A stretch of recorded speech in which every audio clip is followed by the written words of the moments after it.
अस्सलाम वालेकुम everyone, this is Bilal from video सरकार और ये है 32nd एपिसोड VWS एक्स्ट्रा का। आज हमारे साथ रफाकत मौजूद है क्योंकि असद बीमार है और रफाकत कहता है कि ये 32 वाला एपिसोड है, 32nd नहीं बोलना, लेकिन मैं 32nd बोल रहा हूँ। इस पे हम बाद में डिबेट करेंगे। आज की जो पहली खबर है हर उस बंदे के लिए है जिसने मुझे मतलब मेरे टाइम में ना सपोर्ट किया। उसकी वजह ये है कि ये खबर GSM अरीना पे लगी हुई है कि Realme Buds Air 2 Neo TWS earphones are coming on April 7 with active noise cancellation. मजेदार बात यह है कि Realme के एक नए ईयरफोन्स लॉन्च हो रहे हैं जिनका नाम है Realme Buds Air 2 Neo।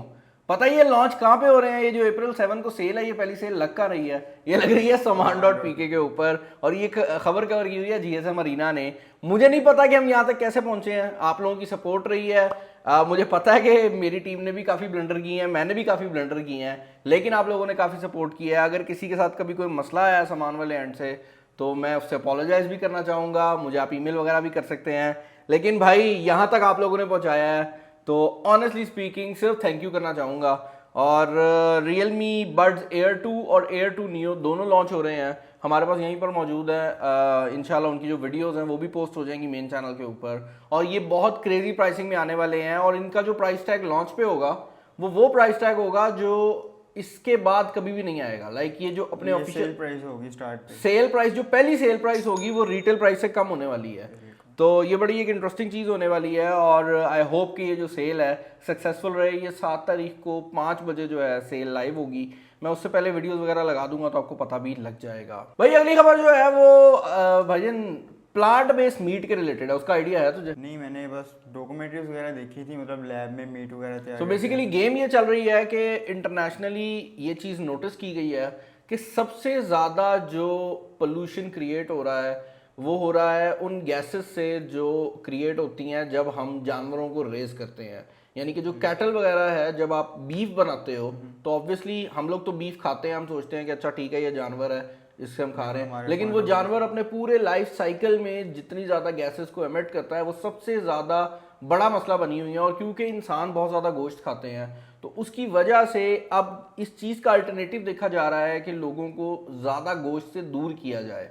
Like obviously vegetarian बनना एक और सोच है, वो एक अलग चीज़ है, लेकिन अगर आप वेजिटेरियन नहीं भी बनते तो आपको जो गोश्त की अपनी मिकदार है उसको कम करना पड़ेगा, अदरवाइज ये दुनिया सर्वाइव ही नहीं कर सकती। और यही वजह है कि पूरी दुनिया के अंदर इस टाइम एक रेवोल्यूशन चली हुई है जहाँ पर प्लांट बेस्ड मीट जो है उनको प्रमोट किया जा रहा है। बेसिकली मीट टाइप का प्रोडक्ट बनाया जाता है जिसके अंदर एक्चुअल में जो इंग्रेडिएंट्स होते हैं वो प्लांट बेस्ड होते हैं। इसमें सोयाबीन का बहुत ज़्यादा यूज़ होता है और इतने अच्छे लेवल पे ये काम हो रहा है कि जब आप उस मीट को खाते हो आपको पता भी नहीं लगता कि आप प्लांट बेस्ड मीट खा रहे हो, आपको ऐसे ही लगता है कि आप रियल मीट खा रहे हो। तो ये मतलब इसकी प्राइस डिफरेंस भी होती है? ऑब्वियसली अभी तो प्राइस डिफरेंस काफ़ी ज़्यादा आएगा क्योंकि एक नई टेक्नोलॉजी को यूज़ कर रहे हैं। फिर कुछ कंपनीज हैं जो कि ये कर रही हैं। अब रिसेंटली हमारे सामने खबर आई थी कि चाइना के अंदर भी एक स्टार्टअप है जिसने ये काम स्टार्ट कर दिया है और मैकडोनल्ड्स ने चाइना के अंदर भी प्लांट बेस्ड वेजिटेरियन मीट की जो ऑप्शन है वो प्रोवाइड कर दी है। अब इसमें 3-4 फायदे हैं। पहला फायदा तो ये है कि ये प्लांट बेस्ड है तो जो ब्लड प्रेशर के मसले होते हैं और वो सारे मसले ऑब्वियसली गोश्त कम होगा तो उससे नहीं आएंगे। उसके अलावा फिर एक और अच्छी बात ये है कि अगर कोई मुसलमान है तो अगर वो चाइना जाता है तो उसके लिए वो वेजिटेरियन ऑप्शन तो है ना, क्योंकि वेजिटेरियन ऑप्शन तो हमेशा हलाल रहनी है, तो उस साइड से भी जो सिचुएशन है काफ़ी बेहतर है। और तीसरा फिर वही बात है कि आप जो ओवरऑल पोल्यूशन है उसको भी कम कर रहे हो। तो आई थिंक जो प्लांट बेस्ड मीट है इसका पाकिस्तान में भी किसी को सोचना चाहिए और सोचने का मतलब ये है कि मैं खुद सोच रहा हूँ इस पॉइंट के ऊपर कि कुछ इस पर सोचा जाए। तो आप लोग बताएं क्या प्लांट बेस्ड मीट आप लोगों को समझ आती है सिचुएशन? इसके बारे में आप लोगों के क्या ओपिनियंस हैं? लो भाई नेक्स्ट न्यूज़ जो हमारे सामने आ रही है वो आ रही है भाई LG की तरफ से। रफाकत भाई ये खबर तो आपने मुझे आई दी थी, खबर क्या थी जरा बताए कि क्या मतलब आ रहा है नजर LG मोबाइल बिजनेस से अपने पंजे हटा रहा है? अब बिल्कुल ऐसा ही है। LG कंफर्म कर चुका है कि LG मोबाइल बिजनेस को छोड़ रहा है, जिसका मतलब ये है कि आने वाले टाइम में हमें LG के जो नए मोबाइल फोन हैं वो देखने को नहीं मिलेंगे। अब इसके पीछे कुछ बड़ी रीजंस हैं। पहली रीजन तो ये है कि LG का जो ओवरऑल मोबाइल बिजनेस है वो थोड़ा सा लॉस में था और काफ़ी लंबे टाइम से लॉस में था। और उसके अलावा अब इस चीज़ में हम जा सकते हैं कि LG इस पॉइंट तक क्यों पहुंचा, उसमें उनकी प्राइसिंग के मसले थे। स्टार्ट में प्राइस बहुत ज़्यादा होती थी, बाद में एकदम गिरा देते थे, तो जो कस्टमर जिसने खरीदा होता था वो ऐसे गालियां देता था कि भाई मैंने $1000 का फ़ोन लिया 600 का रह गया, और जिसने नहीं खरीदा होता था अच्छी प्रोडक्ट्स भी प्रोवाइड की यार, प्रोडक्ट्स इनकी बहुत अच्छी थी। LG एज अ कंपनी बहुत अच्छी प्रोडक्ट्स बना रही थी, बट प्रॉब्लम ये थी कि मार्केटिंग इनकी बहुत बुरी थी। लाइक पाकिस्तान में तो ये थे नहीं, लेकिन जितने भी इंटरनेशनल यूट्यूबर से मेरी बात होती थी ना, इनकी मार्केटिंग बहुत बुरी थी। लाइक मार्केट में फ़ोन आ जाता था, रिव्यूअर्स को फ़ोन बाद में पहुंचते थे, तो जब आप मार्केटिंग बुरी करोगे उसके रिजल्ट्स आएंगे। उसके बाद फिर एक और चीज़ जो कि बहुत बुरी थी, वही प्राइसिंग वाली बात है कि $1000 का फ़ोन लॉन्च होता था, नहीं बिकता था, उसको 600 का कर देते थे। आप लॉन्च ही 800 का करो, तो मतलब उस बंदे को नुकसान हो रहा है जिसने लॉन्च पे जिसने खरीद लिया उसको भी नुकसान हो गया। और उसके बाद फिर जितने भी यूजर्स हैं उनके दिमाग में ये बात भी बन गई कि अच्छा इन्हें बाद में प्राइस तो कम करनी है तभी खरीद लेंगे। तो वो जो चीज़ थी उसकी वजह से ख़राब हो रही थी। लेकिन एलजी ने ये भी कंफर्म कर दिया है कि एलजी अपने जो फ़ोन्स हैं जो उन्होंने पहले लॉन्च किए थे उनके अंदर एंड्रॉयड 12 तक की जो अपडेट्स है वो प्रोवाइड करेगी। तो ऑल दो उन्होंने मोबाइल बिजनेस खत्म कर रहे हैं, लेकिन वो अपने जो पुराने यूजर्स हैं उनको सपोर्ट करेंगे। एलजी एज अ कंपनी खत्म नहीं हो रही, एलजी इसके अलावा बहुत काम करती है, लेकिन एलजी का जो मोबाइल बिजनेस है उसको एलजी छोड़ रही है। ओके, नेक्स्ट न्यूज जो हमारे सामने आ रही है वो Huawei P50 की तरफ से आ रही है, जहां पर इंटरेस्टिंग बात यह है कि P50 जो है उसकी भी कुछ तस्वीरें लीक आउट हो चुकी हैं। और मजेदार बात यह है कि यहाँ पर P50 Pro जो है उसके अंदर हमने कल देखा था कि ट्रिपल कैमरा सेटअप यूज किया गया है और कैमरे के जो लेंसेज हैं उनका साइज काफी बड़ा है। इंटरेस्टिंग बात यहाँ पर यह है कि P50 जो सिंपल वाला है उसके अंदर भी लेंसेज का डिजाइन सेम रखा गया है, लेकिन यहाँ पर क्योंकि सेंसर छोटे यूज हुए हैं तो उन्हीं लेंसेज के अंदर दो कैमरों को लगा दिया गया है। तो P50 Pro जो है वो एक बड़े सेंसर के साथ आएगा, यही वजह है कि वहां पर नंबर ऑफ कैमरास थोड़े हैं। और जो P50 Pro है उसके अंदर हमें ज्यादा, जो सिंपल P50 है उसके अंदर हमें ज्यादा कैमरास देखने को मिलेंगे क्योंकि जगह उतनी ही है, डिजाइन वही है। लुक वाइज देखेंगे कि कहां तक जाता है। हाँ, ये लुक मुझे भी थोड़ी सी ना ऑकवर्ड सी लग रही है। लाइक वो जो P50 Pro की लुक थी बड़े कैमरे वाली, वो लुक बड़ी डिसेंट आ रही थी। ये ऐसे लग रहा है कि यार बस किसी ने मतलब नॉर्मल सा फोन बना दिया है। तो देखते हैं, ये फोन जो है जल्दी लॉन्च होने वाले हैं। P50 सीरीज Huawei के लिए एक बहुत बड़ी सीरीज होने वाली है, बिकॉज इस फोन के साथ Huawei अपनी Harmony OS को ऑफिशियल करने वाली है, which is a huge thing. तो देखते हैं कि ये सिनेरियो जो है किस तरफ जाता है। ओके, नेक्स्ट न्यूज बड़ी इंटरेस्टिंग किस्म की न्यूज है और ये न्यूज आ रही है स्नैपचैट की तरफ से।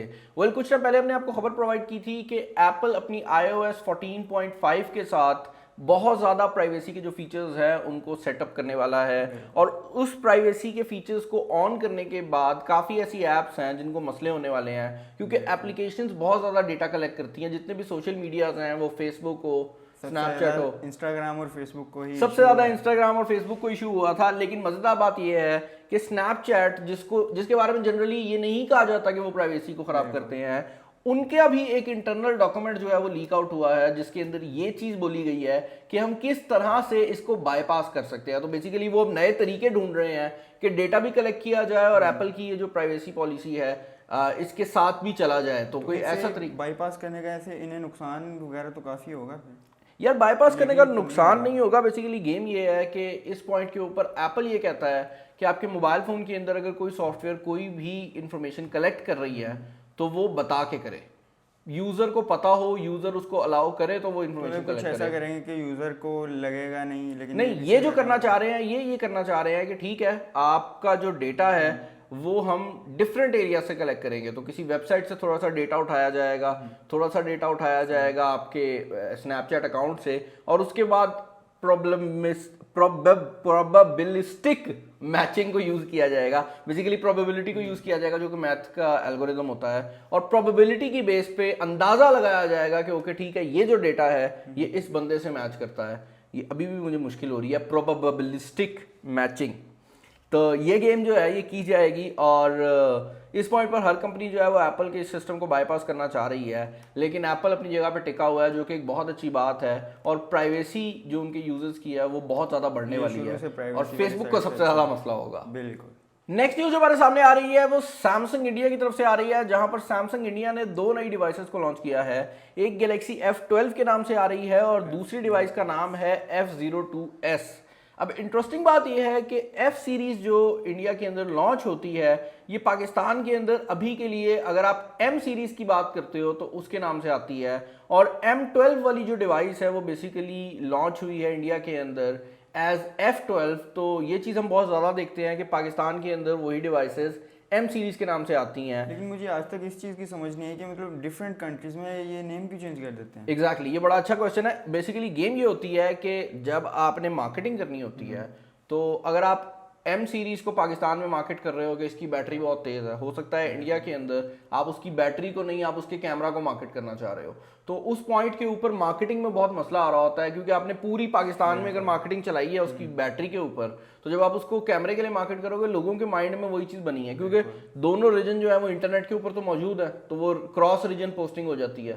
तो लेकिन जब आप उसका नाम डिफरेंट कर दोगे तो अब जब भी कोई गैलेक्सी F12 सर्च करेगा उसको वही मार्केटिंग मिलेगी जो कि इंडिया के मार्केटर्स ने अपने हिसाब से बनाई हुई है। तो ये मतलब एथिकली तो मतलब गलत नहीं होनी चाहिए ये चीज़ कि मतलब एक ही चीज़ यार नहीं, it's not ethically wrong, because मतलब एज लॉन्ग एज वो डिवाइसेस जो है वो अच्छी हैं और उनका नाम मतलब इट्स नॉट लाइक ना कि M सीरीज जो थी वो पाकिस्तान के लिए बनी थी, बिल्कुल, तो सैमसंग की मर्जी है वो जिस मर्जी नाम से इंडिया में उनकी मजबूरी है कि उन्होंने आगे अपनी एडवर्टाइजमेंट के हाँ, लिए ना यूज करना तो उसको चेंज करना पड़ता है ना। ओके भाई, फेसबुक की ही बात हो रही थी हमारी पिछली खबर के अंदर कि फेसबुक की प्राइवेसी का फेसबुक को बड़ा मसला होता है, और खबर सुनिएगा, personal data of 533 million Facebook user leaks online. Like Facebook millions में हुआ है। फेसबुक की जब भी खबर आती है ना तो एक तो मिलियंस में होती है और वो भी हंड्रेड्स ऑफ मिलियंस में होती है। मतलब 533 मिलियन फेसबुक यूजर का डेटा, जिसमें उनका फोन नंबर, उनका ईमेल एड्रेस और इस तरह का जितना भी डेटा है वो ऑनलाइन लीक हो चुका है और ये पब्लिकली अवेलेबल है। लाइक फेसबुक की जब लीक होती है ना तो खुल के आती है, पब्लिकली अवेलेबल है। और प्रॉब्लम ये है कि इसके अंदर हो सकता है कि आपका भी डेटा मौजूद हो। इसके अंदर आप चेक कर सकते हैं, एक वेबसाइट है हैव आई बिन पॉन्ड, उसके अंदर अगर जाएंगे आप तो उस वेबसाइट के ऊपर आप अपना यूज़र नेम, नाम वगैरह डालते हैं और वो आपको बता देता है कि आप किस किस लीक के अंदर आपका नंबर लीक हुआ था, कहाँ पर आपका पासवर्ड लीक हुआ था। और ये सिर्फ फेसबुक की लीक्स नहीं, ओवरऑल लीक्स के लिए करता है। तो आई वुड से कि इस पॉइंट के ऊपर आप वहाँ पर अगर जाएं तो मतलब ये काफ़ी ज़्यादा काम हो रहा है। पहले हमें सुनने में आया था कि ईमेल्स वगैरह भी लीक हुई हैं। हाँ, ये मसला बहुत ज़्यादा हो रहा है। और again have I been pond जो है ये मूरू भाई ने मुझे बताई थी किसी ज़माने में कि इसको यूज़ करो, और उसके बाद मैंने यूज़ किया भी था। बड़ी अच्छी वेबसाइट है, इसको जाकर चेक करें। ओके, नेक्स्ट न्यूज़ जो हमारे सामने आ रही है वो ओप्पो Reno 6 के रिलेटेड आ रही है और ये बड़ी न्यूज़ है। बेसिकली ओप्पो Reno 6 के रिलेटेड कुछ खबरें सामने आई हैं, कुछ लीक सामने आई हैं, जहां पर यह चीज़ क्लियर हुई है कि Reno 6 के अंदर ओप्पो यूज करने वाली है एक काफी पावरफुल चिपसेट और वो होने वाला है Dimensity 1200। अब Dimensity 1200 हम ऑलरेडी Realme GT Neo के अंदर ट्राई आउट कर चुके हैं। अगर आप कहेंगे तो मैं अपने मेन चैनल के ऊपर उसका एक प्रॉपर जो पावर का सारा कंपैरिजन है वो भी ले आऊंगा। लेकिन यहाँ पर जो Reno 6 है इसके अंदर जो चीजें बताई जा रही हैं उनमें 65 वॉट की चार्जिंग है, Dimensity 1200 का जो सारा है प्रोसेसर वो मौजूद है। और यहाँ पर क्योंकि जो चार्जिंग टेक्नोलॉजी है वो ओप्पो की अपनी यूज होती है तो उनको मसला नहीं है कि वो यही 65 वॉट की चार्जिंग स्नैपड्रैगन और Dimensity दोनों में चला सकें। दूसरी कंपनीज जो स्नैपड्रैगन की अपनी चार्जिंग टेक्नोलॉजी यूज करती हैं, जब वो स्नैपड्रैगन का प्रोसेसर निकालती हैं तो उस पॉइंट पर उनके लिए बड़ा मसला होता है कि वो अपनी चार्जिंग टेक्नोलॉजी को यूज कर सकें। लेकिन यहाँ पर क्योंकि इन्हें अपना स्टैंडर्ड बनाया हुआ है सुपरबुक के नाम से, तो इनके लिए बड़ा आसान है। और यहाँ पर रैम और स्टोरेज की ऑप्शन है वो 8 GB और 128 GB है। Reno सीरीज पाकिस्तान के अंदर इस पॉइंट पर मेरे ख्याल से तो बहुत पॉपुलर है और बहुत ज्यादा लोग, मतलब अभी Reno 5 भी आया था, इसके बाद 6 की लीक यार Reno बेसिकली गेम ये है ना कि Reno लॉन्च होता है साल में, आई थिंक 3 डिवाइसेस आती हैं या 2 डिवाइसेस आती हैं। तो जब एक डिवाइस लॉन्च हुई है पाकिस्तान में तो इसका मतलब है कि वो इंटरनेशनली 2 महीने पहले आई थी। और 6 महीने का भी अगर आप साइकिल लगाओ तो 4 महीने रह गए हैं उसके लॉन्च से। अभी लीक्स आनी स्टार्ट हुई हैं, फिर लॉन्च होगा, उसके बाद फिर पाकिस्तान में आएगा। तो मुझे काफ़ी पॉइंट्स पे ये लगता है कि मतलब लीक्स वगैरह एक कंपनी को ज़्यादा फ़ायदा भी देती होंगी। लीक्स फायदा देती हैं, बिल्कुल देती हैं, लेकिन 2 टाइप्स की लीक होती हैं। एक ये लीक है जिस तरह ये है, ये सर्टिफिकेशन लीक है। इस तरह की जो लीक्स हैं ये कंपनी जानबूझ के नहीं करती, लेकिन उन्हें पता होता है कि हो जाएगा। कुछ लीक्स होती हैं जो कंपनी खुद भी कर रही है, कुछ होती हैं जो कंपनी खुद कर रही होती है। ओके भाई, नेक्स्ट न्यूज़ हमारे सामने आ रही है वो आ रही है PTA की तरफ से, जहां पर PTA ने एक नया पोर्टल बना दिया है जिसका नाम उन्होंने रखा है, क्या रखा है नाम भाई, उन्होंने रखा है कोऑर्डिनेशन सेंटर पोर्टल। बेसिकली ये पोर्टल जो है ये एक सिस्टम है जिसको बनाया गया है PTA और जो नेटवर्क ऑपरेटर्स हैं उनके दरमियान में कम्युनिकेशन के लिए, ताकि जब भी कोई डेटा ब्लॉक करना हो, जब भी कोई सिक्योरिटी का इशू हो या कोई भी ऐसी चीज़ हो तो वो इस पोर्टल के थ्रू की जाए। और ये ख़ास तौर पर साइबर सिक्योरिटी को सामने रखते हुए बनाया गया है। इंटरेस्टिंग बात यह है कि ऑब्वियसली पीटीए इससे पहले भी ये काम कर रही होगी, लेकिन अब जब आप किसी चीज़ को एक सिस्टम बना देते हो, जब आप एक बाकायदा तौर पर सॉफ्टवेयर बना देते हो, तो उस पॉइंट पर चीज़ें जो हैं एक तो वो स्ट्रीमलाइन हो जाती हैं, दूसरा फिर वो काम खत्म हो जाता है कि भाई आपने मुझे बताया नहीं था। हर चीज़ जो है वो ऑटोमेट हो जाती है। अगर एक चीज़ ब्लॉक करनी है पीटीए ने तो उनके लिए बड़ा आसान हो जाएगा कि वो सिस्टम में जाएंगे, उस चीज़ को ब्लॉक कर देंगे। तो इस मतलब अपनी गवर्नमेंट में हमें ये चीज़ भी नज़र आ रही है, यहाँ पे काफ़ी ज़्यादा अब चीज़ें ब्लॉक वगैरह हो रही हैं। हाँ यार, बेसिकली गेम ये है कि एक साइड पे जब आप इस चीज़ को देखते हो कि ब्लॉकिंग हो रही है, तो येस आई नो काफ़ी ऐसी चीज़ें ब्लॉक हुई हैं जो ब्लॉक नहीं होनी चाहिए थी। और फिर सबसे बड़ी बात यह है कि ब्लॉक होती क्यों है, किसी ने किसी कोर्ट में पिटिशन फाइल कर दी और उस पर तो रूल इस आया। ब्लॉकिंग का तो सिर्फ गवर्नमेंट को या पाकिस्तान को नुकसान होगा कि हमारी मतलब ऑडियंस इतनी समझदार तो है, मतलब वीपीएन यूज़ करके एक्सेस कर सकती है। एग्जैक्टली ये मसला वाकई ऐसे है कि इसमें सिर्फ पाकिस्तान को मसला आता है कि पाकिस्तान का रेवेन्यू जो है वो बाहर जाता है, क्योंकि जब आप वीपीएन के थ्रू कोई काम करते हो तो उस टाइम पे आपकी जो सारी ट्रैफिक है वो ऐसे से होती है कि वो इंटरनेशनल ट्रैफिक है, तो उसका सारा जो रेवेन्यू है वो भी इंटरनेशनली यूज़ होता है। तो यस ये मसला है, लेकिन आई थिंक गवर्नमेंट के पास भी और कोई ऑप्शन नहीं है, क्योंकि वो भी किसी तरीके से थोड़ा कंट्रोल करना चाहते हैं ना। इंटरनेट को अगर छोड़ा तो वो तो हाथ से निकल जाएगा। ओके, नेक्स्ट न्यूज़ जो आ रही है ये ऊबर के रिलेटेड आ रही है, जहां पर ऊबर को $1.1 मिलियन पे करने का ऑर्डर किया गया है, क्योंकि ऊबर ड्राइवर्स ने एक ब्लाइंड वुमेन के साथ बदतमीजियां की हैं। बेसिकली एक औरत है लीसा इरविंग के नाम से, जो कि ब्लाइंड है और वो ऊबर को यूज़ करती थी ट्रैवलिंग के लिए, और अपने साथ गाइड डॉग जो है वो लेके कैरी करती थी। अब उसने ये अलेज किया है कि पहली बात तो ये है कि जब मैं गाड़ियों में जाके बैठती थी तो मेरे जो डॉग है उसका मजाक बनाया जाता था, उसको बैठने से मना किया जाता था। उसके अलावा फिर मेरे साथ ये भी होता था कि ऊबर ड्राइवर्स मुझे गलत जगह पे उतार के कहते थे कि आपका राइड जो है वो कंप्लीट हो गई है। मतलब ये तो ऐप के अंदर इस तरह का एग्जैक्टली नहीं हो सकता। तो बेसिकली अब उसके बाद ऊबर ने ये कहा कि भाई इसमें हमारा कसूर तो नहीं है कि ड्राइवर्स तो मतलब खुद कर रहे हैं ना, आपको कोई मसला है तो आप उनको रिपोर्ट करो। लेकिन उसने ये कहा कि भाई इसमें ऊबर कोई मुझे फैसिलिटी प्रोवाइड नहीं करती थी, और ऑब्वियसली पूरा केस चला होगा। लेकिन लॉन्ग स्टोरी शॉर्ट $1.1 मिलियन जो हैं वो ऊबर को पे करने का ऑर्डर किया गया है। हैप्पी एंडिंग होगी, हाँ स्टोरी की हैप्पी एंडिंग हुई है। I don't know it's a happy ending और नॉट, बिकॉज आप कंपनीज को भी धक्का दे दे कि कहाँ तक जा सकते हो। लेकिन ऊबर ने इजीली पे कर दिया होगा, क्योंकि ऊबर जिन मार्केट्स में ऑपरेट करती है वहाँ से वो बहुत ज़्यादा पैसे कमाती है। लेकिन तो इस तरह इस चीज़ को बेहतर तो नहीं किया गया, मैं ये कहूँगा, क्योंकि मतलब अभी एक के साथ इस तरह हुआ है, बाकी के साथ भी तो होता होगा ऐसे। एग्जैक्टली अब देखते हैं इसका ऊबर क्या हल निकालती है। मैं बात समझ रहा हूँ कि उसको तो पैसे मिल गए, लेकिन ये नेक्स्ट टाइम भी हो सकता है। बिल्कुल सही बात है। बात जहाँ पर हो रही है कंपनीज के नेग्लिजेंस की, तो वहाँ पर बात करते हैं एप्पल की। एप्पल जनरली एक ऐसी कंपनी है जो कि मतलब सामने नहीं आती। नेग्लिजेंस की जब बात होती है ना, एप्पल का नाम सामने नहीं आता। एप्पल बड़ी मोहतात रहने वाली कंपनी है, ऐसे वो आंखें खड़ी और सारा कुछ। लेकिन भाई खबर ये आई है कि एप्पल के ऐप स्टोर के अंदर बिटकॉइन के रिलेटेड एक ऐप थी, जो कि बेसिकली शो ऐसे होती थी कि एक वॉलेट ऐप है, लेकिन वो जो ऐप थी वो एक फेक ऐप थी, और उस ऐप के थ्रू $1.6 मिलियन के बिटकॉइन जो हैं वो चोरी हुए हैं। और ये एक बहुत बड़ी प्रॉब्लम है। उसकी रीज़न ये है कि अगर ये कोई एंड्रॉयड ऐप होती ना, समझ आती थी। बिल्कुल iOS के केस के अंदर आईफोन में जब भी आप कोई ऐप करना चाहते हो, $100 की तो डेवलपर कॉस्ट है। वो एप्पल इसीलिए लेता है ताकि वो हर एक ऐप को चेक कर सके कि वो रियल है या नहीं। और एप्पल का प्ले स्टोर जो है मतलब वो प्राइवेसी और सिक्योरिटी के ऊपर ही ज़्यादातर जाना एप्पल हमेशा इसी चीज़ पे तो ढिंढोरा बैठता है। तो जब ये काम हुआ है तो इस पे बड़ा मसला आया है। और एप्पल के साथ ये इसलिए हुआ है क्योंकि एप्पल भी अभी बिटकॉइन वगैरह चीज़ों को समझ रहा है। बिटकॉइन इतना नया है कि इवन जो नई मतलब बड़ी कंपनीज हैं उनके लिए भी इस चीज़ को चेक कर पाना कि ये रियल ऐप है या फेक ऐप है बड़ा मुश्किल है, क्योंकि एप्पल के पास कौन सा तरीका है कि वो देखे कि अगर कोई बंदा स्कैम करने वाला है या नहीं करने वाला।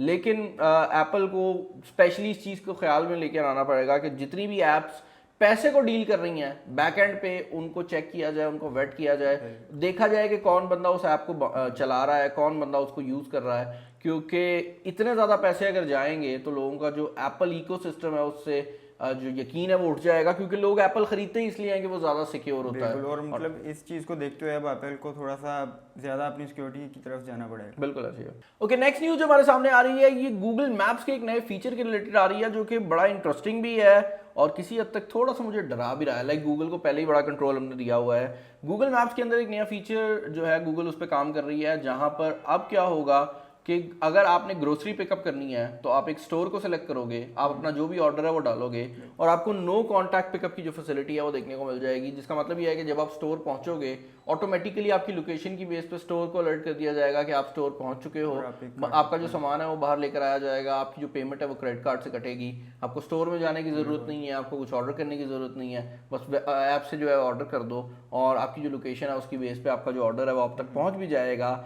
इंटरेस्टिंग बात यह है कि अभी के लिए जो सिस्टम है सिर्फ यूएस के अंदर टेस्ट हो रहा है, पाकिस्तान में कब तक इम्प्लीमेंट होता है उसके बारे में कुछ नहीं कह सकते, लेकिन इस तरह के सिस्टम इम्प्लीमेंट होने में टाइम लगाते हैं क्योंकि आपके एंड पे तो वो अपडेट दे देंगे, लेकिन अगर उन्हें ग्रोसरी का काम करना है तो उन्हें जिस कंपनी के साथ जिस स्टोर के साथ ये काम करना है उस स्टोर के साथ भी तो बातचीत करनी है ना, और वो बातचीत मैनुअल होती है, तो इस तरह की चीज़ें टाइम जरूर लगाती हैं, लेकिन एक इंटरेस्टिंग कॉन्सेप्ट है। ओके भाई, नेक्स्ट न्यूज़ जो है बड़ी ही मतलब बड़ी ही इंटरेस्टिंग किस्म की न्यूज़ है और ये न्यूज़ है एक डायमंड बैटरी के रिलेटेड, लाइक डायमंड के नैनो पार्टिकल्स उसमें यूज़ किए गए हैं जो कि न्यूक्लियर वेस्ट को यूज़ करती है और इसका जो लाइफ टाइम है वो 28,000 साल बताया जा रहा है। ऑब्वियसली अभी ये एक स्टार्टअप फेज के अंदर है और इसकी प्रैक्टिकलिटी जो है वो हमारे सामने आएगी, लेकिन ये एक यूएस स्टार्टअप है जहाँ पर रेडियो एक्टिव आइसोटोप्स जो हैं जो न्यूक्लियर वेस्ट के अंदर हैं, क्योंकि जब भी आप न्यूक्लियर प्लांट से चलाते हैं न्यूक्लियर प्लांट को तो उसका काफ़ी ऐसा वेस्ट बच जाता है जो कि न्यूक्लियर वेस्ट कहलाता है। इस बैटरी में न्यूक्लियर की बात आ रही है तो मतलब थोड़ा सा रेडियो एक्टिव और थोड़ी सी वो, हाँ वही चीज़ है एग्जैक्टली कि लोग इसको यूज़ करेंगे कि नहीं करेंगे, क्योंकि रेडियो एक्टिव और डायमंड भी है तो मतलब एक्सपेंसिव भी काफ़ी ज़्यादा होगी, लेकिन 28,000 साल नहीं, डायमंड एक्सपेंसिव नहीं होता, ये एक बहुत बड़ी मिसकंसेप्शन है। बेसिकली डायमंड्स, अब जो ज़्यादातर डायमंड्स हैं वो जो यूज़ होते हैं वो इंडस्ट्रियल डायमंड्स जो होते हैं वो बनाए जाते हैं, तो इट्स नॉट लाइक कि वो नेचुरल डायमंड यूज़ करने पड़ेंगे आपको। आप इंडस्ट्रियल डायमंड्स बना सकते हो जो कि कार्बन को हाई प्रेशर पे बनाने से आते हैं, वो इतने महंगे नहीं होते। और दूसरा, जो दूसरे भी डायमंड्स हैं वो सिर्फ महंगे इसलिए हैं क्योंकि उस पर एक कंपनी की मोनोपोली है। As far as the diamond की क्वांटिटी इज कंसर्न तो दुनिया में बहुत डायमंड्स हैं, लाइक गोल्ड से आई थिंक ज्यादा डायमंड की क्वांटिटी है, लेकिन मोनोपोली है तो उसकी वजह से ये मसला आता है। और ये काफी लोगों को नहीं बात पता, लेकिन डायमंड्स जो हैं वो जो इंडस्ट्री के अंदर यूज होते हैं, मतलब अगर अक्सर ग्राइंडर में डायमंड यूज हुआ होता है तो वो डायमंड नहीं है जो नेचुरल डायमंड है, वो आप मशीन डायमंड जिसे कह सकते हैं, कंपनी के नेम टैग से मतलब ये सेल होते हैं। एग्जैक्टली। तो that was it for this episode. I hope ये एपिसोड आपको पसंद आया होगा, छोटा सा स्वीट सा एपिसोड बनाया है। रफाकत हमारे साथ मौजूद था, इसके बारे में बताइएगा कैसा है, अगर असद बीमार है तो उसकी बीमारी को और बढ़ाया जाए या उसको वापस लेकर आया जाए, इस बारे में हमें बताइएगा। चैनल पर है, चैनल को सब्सक्राइब कर लीजिएगा, वैसे यार दुआ कर देना बच ही जाए असद तो बेहतर है, ज़रूरत है उसकी। नोटिफिकेशन वगैरह ऑन कर लें। इस वीडियो में इतना ही। This is Bilal and Rafaqat signing off. अल्लाह हाफ़िज़।